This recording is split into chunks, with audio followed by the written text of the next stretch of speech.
ఆలోచిస్తున్నాం. మీ జీవన ప్రమాణాలు పెంచాలని ఆలోచిస్తున్నాను.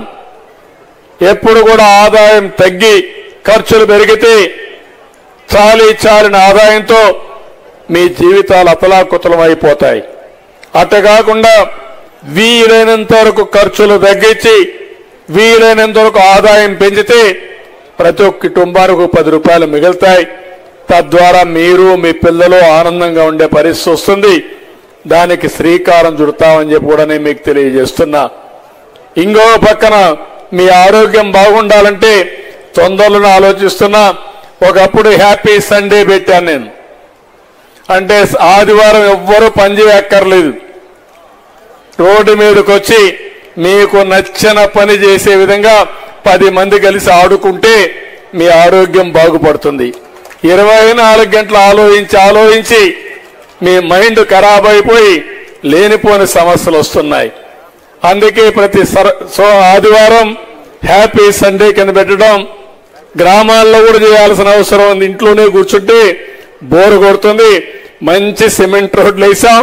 ఆ సిమెంట్ రోడ్లోకి వచ్చి 1 గంట మీకు నచ్చిన విధంగా పాటలు పాడేవాళ్ళు పాటలు పాడొచ్చు, లేకపోతే కొంతమంది ముగ్గులు వేసేవాళ్ళు ముగ్గులు వేయచ్చు, లేకపోతే మన దగ్గర ఏవైతే చేయగలుగుతారో చాలా మంది కల్చరల్ ప్రోగ్రామ్స్ చాలా బాగుంటారు. అలాంటివన్నీ చేసి 10 మంది కలిసినప్పుడు వచ్చే ధైర్యం ఆనందం ఎక్కడా రాదని చెప్పి మీ అందరికీ తెలియజేసుకుంటూ, ఇలాంటి వినూత్నమైన పనుల వల్ల మన ఆరోగ్యం బాగుపడుతుంది. మన సంస్కృతి సాంప్రదాయాలను కాపాడుకుని అవుతాం. ఇవన్నీ చేయాలని మరొక్కసారి విజ్ఞప్తి చేసుకుంటూ, ఇక్కడికి వచ్చినప్పుడు మీరు చూపించిన అభిమానానికి ఎప్పుడు చూశాను. నేను ఎన్నికల్లో రాకపోయినా పెద్ద మెజార్టీతో మీరు గెలిపిస్తూనే వస్తున్నారు. మొన్నటి వరకు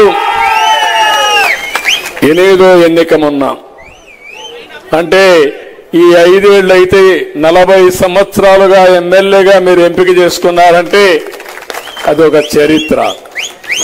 మీకు ఒకటే నేను విజ్ఞప్తి చేసేది, 5 ఏళ్ళు ఈ యొక్క కుప్పంలో కూడా అరాచకాలు జరిగాయి, అన్యాయాలు చేశారు, మొత్తం దోపిడీ చేశారు, విధ్వంసం చేశారు.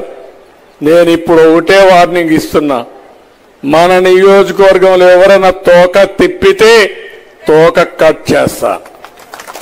ఎవరిని కూడా వదిలిపెట్టను.